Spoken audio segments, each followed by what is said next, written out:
இப்போ கவனிங்க, நான் உங்களுக்கு ஏற்கனவே சொல்லியிருக்கேன் இல்லையா, முதல் கணக்கில் போடும்போது முதல் எடுத்தோன்னு என்ன எழுதும், இந்த 2 தகவல்கள் நம்ம வந்து லாப அட்டை பகிர்வுல போடாமல் வச்சுருக்கோம். அது என்னென்னா, முதலாவது முதல் கொடுத்துருக்காங்க இல்லையா, அமருடைய முதல், அக்பருடைய முதல் கொடுத்துருக்காங்க 1,50,000 1 லட்சம். அப்போ முதல்ல எழுதணும். அப்போது முதல்ல இந்த 4 இப்போ காலத்தில் நீங்கள் டேட் எழுதுங்க. 2005 மார்ச். இது வந்து இருப்பு கீக்கோ இல்லையா, தொடக்க தகவல்கள் இல்லையா. ஸோ அதனால் உங்களுக்கு 1/4/2004 அன்று இருப்பு கீக்கோ எவ்வளோ கொடுத்துருக்காங்க உங்களுக்கு, 1,50,000. அடுத்தது 1 லட்சம். முதல்ல தொகை எழுதிட்டோம். அடுத்தது எடுப்பு. மற்ற எல்லாத்துக்குமே உங்களுக்கு வந்து 2005 மார்ச் 31. ஸோ எடுப்பு எவ்வளோ கொடுத்துருக்காங்க உங்களுக்கு, 15,000 10,000 15,000 10,000. கவனிங்க, இங்கே எடுப்பு எவ்வளோ கொடுத்துருக்காங்க உங்களுக்கு, அமர் அக்பர் இருவரும் முறையே 15,000 10,000 தங்களது சொந்த உபயோகத்திற்காக எடுத்தனர். ஸோ இந்த 2 தகவல்களை நம்ம முதல்ல எழுதணும். இதுக்கு அடுத்தது நம்ம என்ன செய்யணும், லாப நட்ட பகிர்வு கணக்கில் பற்று பக்கம் இருக்கிறதெல்லாம் என்ன செஞ்சிடணும், கொண்டு வந்து வரவு பக்கம் எழுதணும். ஸோ 2005 மார்ச் 31 எழுதி, ஸோ முதல்ல என்ன இருக்குது, முதல் மீது வட்டி. ஸோ இந்த முதல் மீது வட்டியை முதல்ல எழுதணும். எவ்வளோ கொடுத்துருக்காங்க, முதல் மீது வட்டி உங்களுக்கு 9,000 கொடுத்துருக்காங்க அமருக்கு. அடுத்தது 6,000 ரூபாய் அக்பருக்கு இல்லையா. அடுத்தது முதல் மீது வட்டிக்கு அடுத்தது என்ன உங்களுக்கு வந்து ஊதியம். இந்த கணக்கில் ஊதியம் வந்து 2 பேருக்குமே கொடுத்துருக்காங்க, அமருக்கும் கொடுத்துருக்காங்க அக்பருக்கும் கொடுத்துருக்காங்க. ஸோ 2 பேருக்குமே அது அப்படியே லாப நட்ட பகிர்வு கணக்கை பார்த்து நீங்கள் எழுத வேண்டிய வேலை தான். அடுத்தது வந்து என்ன, கழிவு. இந்த கழிவு வந்து ஒருத்தருக்கு தான் கழிவு கொடுத்துருக்காங்க. யாருக்கு கழிவு கொடுத்துருக்காங்க உங்களுக்கு, அமருக்கு மட்டும்தான் கழிவு கொடுத்துருக்காங்க. எவ்வளோ தொகை கொடுத்துருக்காங்க, 3,600. அதை தான் நம்ம முதலே லாப நட்ட பயிர் கணக்கில் நம்ம பக்கத்துலேயே பிராக்கெட்டில் எழுதியிருக்கோம். கழிவுன்னு எழுதி அமர் போட்டதுனால அமரில் எழுதி அக்பருக்கு நம்ம என்ன செஞ்சிடணும், டேஷ் போட்டுடணும். ஸோ இப்போ பற்று பக்கத்தில் இருக்கிறது எல்லாம் எடுத்து நம்ம என்ன செஞ்சாச்சு, எழுதியிருக்கோம். இன்னும் ஒன்று மட்டும் எழுதியிருக்கோம். என்ன எழுதணும், லாப பங்கு. ஸோ நம்ம எவ்வளோ 3:2ங்கிற விகிதத்தில் லாபத்தை பிரித்து கொடுத்தோம் இல்லையா. எவ்வளோ பிரித்து கொடுத்தோம், 19,400. அதை அப்படியே பார்த்து எழுதுங்க, லாப நட்ட பயிர் கணக்கை பார்த்து நீங்கள் எழுதுங்க. 12,960. இப்போ எழுதியாச்சு. இப்போ பற்று பக்கத்தில் இருக்கிறதெல்லாம் கொண்டு வந்து எழுத. இப்போ அடுத்து என்ன செய்யணும், லாப நட்ட பயிர் கணக்கில் வரவு பக்கத்தில் பாருங்கள். வரவு பக்கத்தில் நிகர லாபம் ஏற்கனவே நம்ம பிரித்த பங்கை எழுதிட்டோம். இப்போ அடுத்தது எடுப்பு மீது வட்டியை மட்டும்தான் நம்ம எழுதணும். ஸோ அப்போ எடுப்பு மீது வட்டி. எடுப்பு மீது வட்டி எவ்வளோ கொடுத்துருக்காங்க, எடுப்பு மீது வட்டி உங்களுக்கு 600 400 அவங்க கொடுத்துருக்கிறதுனால அப்படியே எடுத்து எல்லா தகவல்களுமே நாம் வந்து பதிவு செஞ்சுட்டோம் இல்லையா. இப்போ அடுத்து நம்ம என்ன செய்யணும், நாம் இப்போ இருப்பு கட்டணும். ஸோ முதல்ல அமர இருப்பு கட்டிட்டு அடுத்தது நம்ம செய்யலாம், அக்பருக்கு போடலாம். இப்போ முதல்ல நாம் அமருடைய டோட்டலை கூட்டி பார்க்குறோம். பார்த்தோன்னா 0 4 0 2 9 1,92,040. ஸோ இதுதான் வந்து வரவு பக்கத்துடைய அமருடைய வரவு பக்கம் டோட்டல் 1,92,040. அடுத்தது பற்று பக்கம் பார்த்தீங்கன்னா 15,600. ஸோ இதை நீங்கள் மைனஸ் பண்ணி பாருங்கள். இதை மைனஸ் பண்ணிங்கன்னா 0 4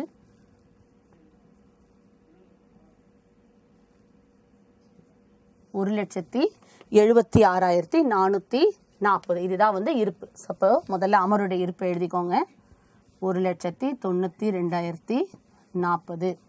ஸோ இப்போ இங்கே இருப்பு கீ எவ்வளோ வருது நமக்கு, 1,76,440. அடுத்தது அக்பருடைய டோட்டல் போடுங்க. ஸோ அக்பருடைய டோட்டல் எவ்வளோன்னு பாருங்கள்,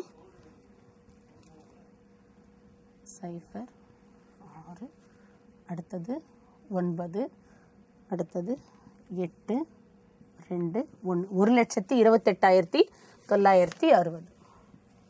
1,28,960. ஸோ இப்போது வரவு பக்கம் உங்களுக்கு 1,28,960 இல்லையா? அடுத்தது பற்று பக்கத்துடைய டோட்டல் எவ்வளோ வருது? 10,400 ரூபாய். இதை மைனஸ் பண்ணுங்க. 0 6 1,18,560. ஸோ அப்போ இதை எடுத்து இங்கே எழுதுங்க. 1,18,560. ஸோ இப்போ இருப்பு கீ. இப்போ இருப்பு கீ அடுத்து நம்ம என்ன செய்யணும்? இருப்பு கீ கோ இங்கே இருக்கிறத எடுத்து எதிர்பக்கம் எழுதணும். தேதி 1/4/2005. இருப்பு கீ கோ எவ்வளோ தொகை கொடுத்துருக்காங்க? 1,76,440. அதே மாதிரி 1,18,560. ஸோ இதுதான் வந்து உங்களுக்கு விடை.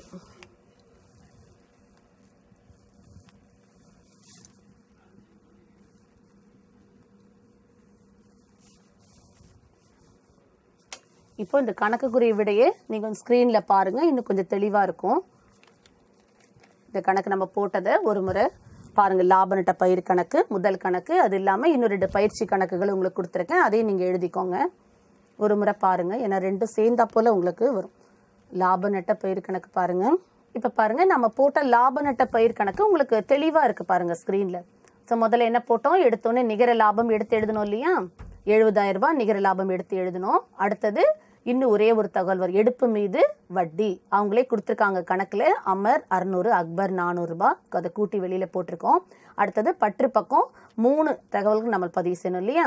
1 முதல் மீது வட்டி, அமர் அக்பர் உங்களுக்கு நாம 6% கணக்கிட்டு போட்டோம். 2த்தையும் கூட்டி வெளியில் போடுங்க. அடுத்தது ஊதியம் ஒவ்வொருத்தருக்கும் முறையே அப்படின்னு கொடுத்துருக்காங்க. அமருடைய 10,000 ரூபாய் ஊதியம், அக்பருக்கு 10,000 ரூபாய் ஊதியம். ஸோ அதை நம்ம என்ன செஞ்சிருக்கோம்? கூட்டி வெளியில் போட்டிருக்கோம். அடுத்து கழிவு இந்த கணக்கில் வந்திருக்கு. அதுவும் அமருக்கு மட்டும் நம்ம கழிவு கொடுத்துருக்காங்க. ஸோ அதையும் நாம் பிராக்கெட்டில் அமர்னு போட்டிருக்கோம். ஸோ இப்போ வரவு பக்கம் 2 தகவல்கள், பற்று பக்கம் 3 தகவல்கள் நம்ம போட்டுட்டோம். அடுத்து என்ன செஞ்சோம்? கூட்டினோம். வரவு பக்கத்தை கூட்டினீங்கன்னா 71,000 கிடைக்குது. அதே மாதிரி பற்று பக்கத்தையும் நீங்கள் கூட்டி அதற்குரிய அந்த டோட்டல்ல இருந்து இந்த டோட்டல்ல இருந்து பற்று பக்க டோட்டலை நீங்கள் என்ன செய்றீங்க?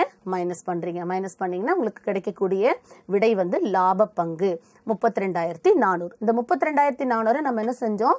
பகிர்ந்து கொடுத்துருக்கோம். இந்த கணக்கில் 3:2ன்னு சொன்னதுனால நாம் 3/5 2/5 அப்படின்றத இந்த 32,400 பெருக்கி தனித்தனியாக கண்டுபிடிச்சி போட்டிருக்கோம். இப்போ அடுத்தது பாருங்க, லாப நட்ட பயிருக்கு அடுத்தது நம்ம முதல் கணக்கு. இப்போ முதல் கணக்கு, இப்போ நம்ம போட்ட முதல் கணக்கு நீங்கள் ஸ்க்ரீனில் பார்த்து தெளிவாக இருக்கு பார்த்து எழுதிக்கோங்க. இப்போ ஸ்க்ரீனில் பாருங்கள். இப்போ முதல் கணக்கு இப்போ நம்ம போர்டில் போட்டது தான் இது. உங்களுக்கு தெளிவாக இருக்கிறதுக்காக நீங்கள் ஸ்க்ரீனில் பார்த்துக்கோங்க. இப்போ இருப்பு கீகோ முதல்ல எடுத்தோடனே முதல் கணக்கில் என்ன எழுதணும்? வரவு பக்கம் இருப்பு கீகோ அப்படிங்கிறத நம்ம எழுதணும் இல்லையா? ஸோ 1,50,000 1,00,000 அப்படிங்கிறத நாம் எழுதியிருக்கோம். அடுத்தது வந்து என்ன? எடுப்பு பற்று பக்கம் எடுப்பு 15,000 10,000 அப்படிங்கிறத எடுப்பு எழுதியிருக்கோம். அடுத்தது பற்று லாப நட்ட பகிர்வு கணக்கில் பற்று பக்கத்தில் இருக்கிறதெல்லாம் எடுத்து என்ன செய்யணும்? வரவு பக்கம் நம்ம எழுதணும் இல்லையா? முதல் மீது வட்டி, அதுக்கு அடுத்தது ஊதியம், அடுத்தது கழிவு, அடுத்தது பகிர்ந்து கொடுத்த லாப பங்கு, இது எழுதியிருக்கோம். அடுத்தது வரவு பக்கத்தில் இருக்கிறத எடுத்து பற்று பக்கத்தில் எழுதணும். வரவு பக்கத்தில் லாபம் ஏற்கனவே போட்டதுனால அதை விட்டுட்டு எடுப்பு மீது வட்டியை மட்டும் நம்ம என்ன செய்யறோம்? எடுத்து இந்த பக்கம் எழுதணும். இப்போ எல்லாம் போட்டு முடிச்ச பிறகு நம்ம என்ன செய்யணும்? இருப்பு கட்டணும். ஒன்றுனா அக்பர். ஸோ முதல்ல அமருடைய டோட்டலில் வரவு பக்கம் நாம் கூட்டி பார்க்குறோம். 1,92,040 ரூபாய் வருது.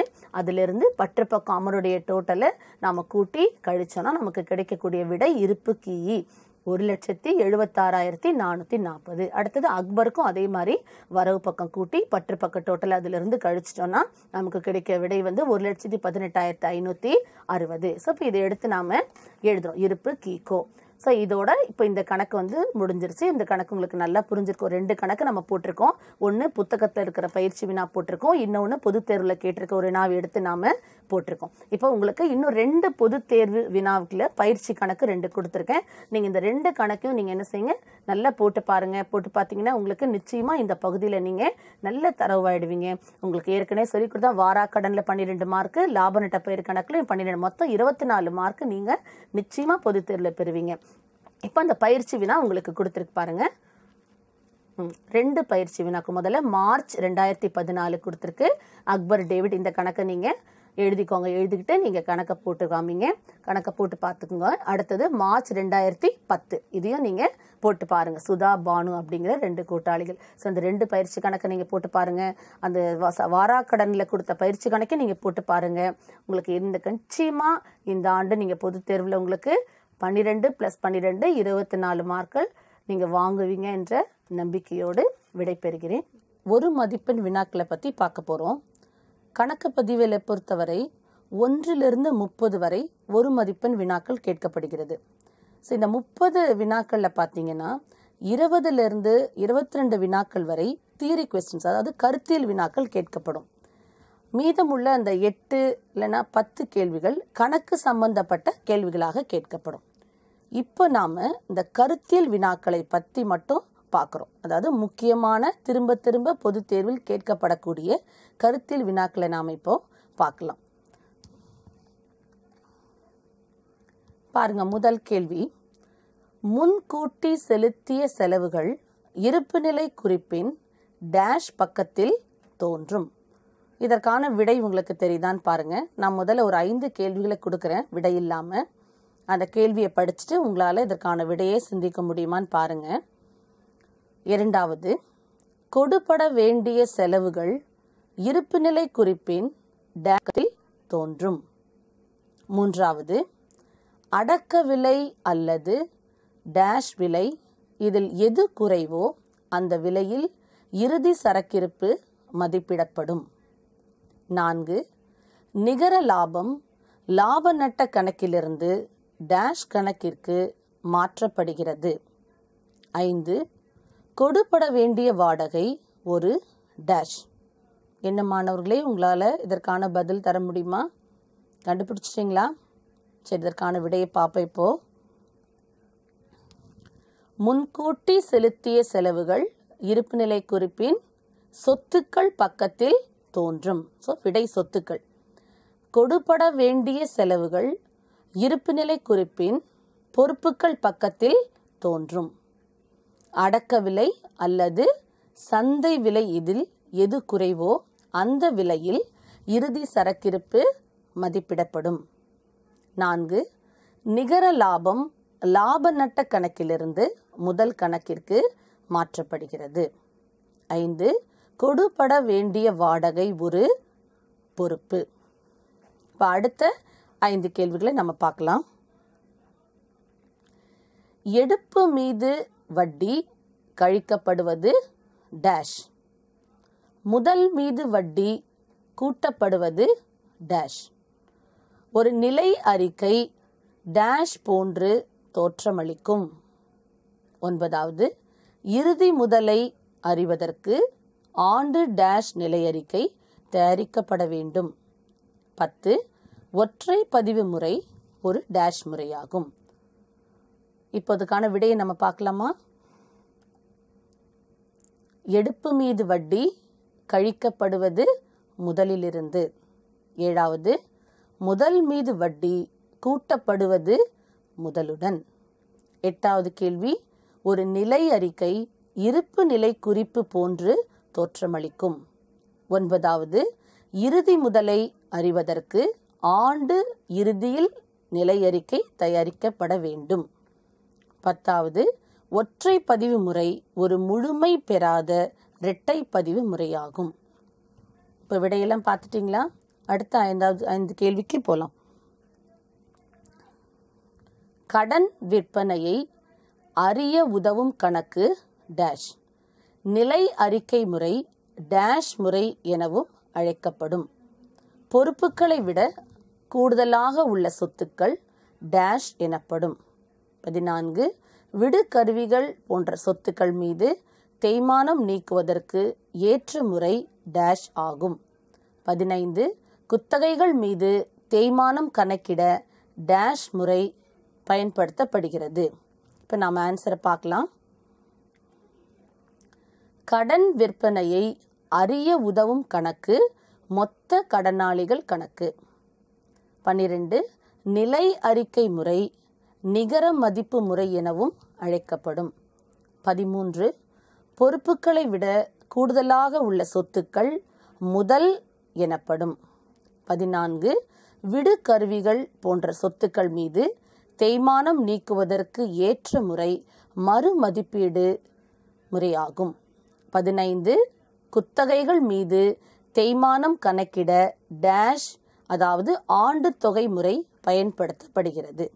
ஸோ இப்போ நம்ம பார்க்க போகிற எல்லா கேள்விகளுமே அந்த ஃபில்லப் விடுபட்ட தகவல் அப்படிங்கிற மாதிரி இருக்கு இல்லையா, எல்லாமே அதாவது சூஸ் த ஆன்சர், ஃபில்லப் எல்லாமே சேர்த்து நாம் இதில் இந்த ஃபில்லின் அப்படிங்கிற கொஸ்டினாகவே நாம் பார்த்துட்ருக்கோம். அப்போ தான் உங்களுக்கு விடைகள் எளிதாக நல்ல மனப்பாடாகி நீங்கள் எப்படி வந்தாலும் உங்களுக்கு அந்த கேள்விக்கு உங்களால் விடையளிக்க முடியும். ஸோ இப்போ அடுத்த 5 கேள்விகளை நம்ம பார்க்கலாம். 16 காப்பீட்டு முனைம முறையில் ஆண்டுதோறும் தேய்மான தொகை டேஷ் ஆக செலுத்தப்படுகிறது. 17 டேஷ் காலத்திற்கு பயனளிக்கக்கூடிய சொத்துக்கள் நிலை சொத்துக்கள் எனப்படும். 18 தேய்மானம் ஏற்படுவது டேஷ். 19 நிலை சொத்து விற்பதால் ஏற்படும் நட்டம் வரவு செய்யப்படும் கணக்கு டேஷ். 20 விற்பனை விலை சொத்தின் ஏட்டு மதிப்பை விட குறைவாக இருந்தால் அது ஒரு டேஷ் ஆகும். இப்போ இதற்கான விடையை பார்ப்போம். 16வது கேள்வி, காப்பீட்டு முனைம முறையில் ஆண்டுதோறும் தேய்மான தொகை முனைமம் ஆக செலுத்தப்படுகிறது. 17 நீண்ட காலத்திற்கு பயனளிக்கக்கூடிய சொத்துக்கள் நிலை சொத்துக்கள் எனப்படும். 18 தேய்மானம் ஏற்படுவது சொத்து தேய்வடைவதால். 19 நிலை சொத்து விற்பதால் ஏற்படும் நட்டம் வரவு செய்யப்படும் கணக்கு நிலை சொத்து கணக்கு. 20 விற்பனை விலை சொத்தின் ஏட்டு மதிப்பை விட குறைவாக இருந்தால் அது ஒரு நட்டம் ஆகும். இப்போ அடுத்த 5 கேள்விகளை பார்க்கலாம். 21 நீர்மை விகிதத்தை டேஷ் எனவும் அழைக்கலாம். 22 விகிதங்கள் டேஷ் முன்கணிப்பிற்கு உதவுகிறது. 23 சரக்கிருப்பு விற்பனை விகிதம் டேஷ் எனப்படும். 24 மொத்த லாப விகிதத்தில் உள்ள உறவு முறை டேஷ் ஆகும். 25 ரொக்க திட்டப்பட்டியல் டேஷ் என்றும் அழைக்கப்படுகிறது. இப்போ இதற்கான விடை, நீர்மை விகிதத்தை விரைவு விகிதம் எனவும் அழைக்கலாம். 22 விகிதங்கள் நிதியியல் முன்கணிப்பிற்கு உதவுகிறது. 23 சரக்கிருப்பு விற்பனை விகிதம் மொத்த சரக்கிருப்பு விற்பனை விகிதம் எனப்படும். 24 மொத்த லாப விகிதத்தில் உள்ள உறவுமுறை மொத்த லாபம் மற்றும் மொத்த விற்பனை ஆகும். 25 ரொக்க திட்டப்பட்டியல் நிதி திட்டப்பட்டியல் என்றும் அழைக்கப்படுகிறது. அடுத்த கேள்விகள். 26வது கேள்வி, ரொக்க திட்டப்பட்டியல் தயாரிக்க டேஷ் முறைகள் உள்ளன. 27 திட்டப்பட்டியல் என்பது டேஷ் காலத்திற்கான மதிப்பீடு ஆகும். 28 டேஷ் ஒரு பயனுள்ள கருவியாக ரொக்க திட்டப்பட்டியல் உள்ளது. 29 ரொக்க திட்டப்பட்டியல் வெளிப்படுத்துவது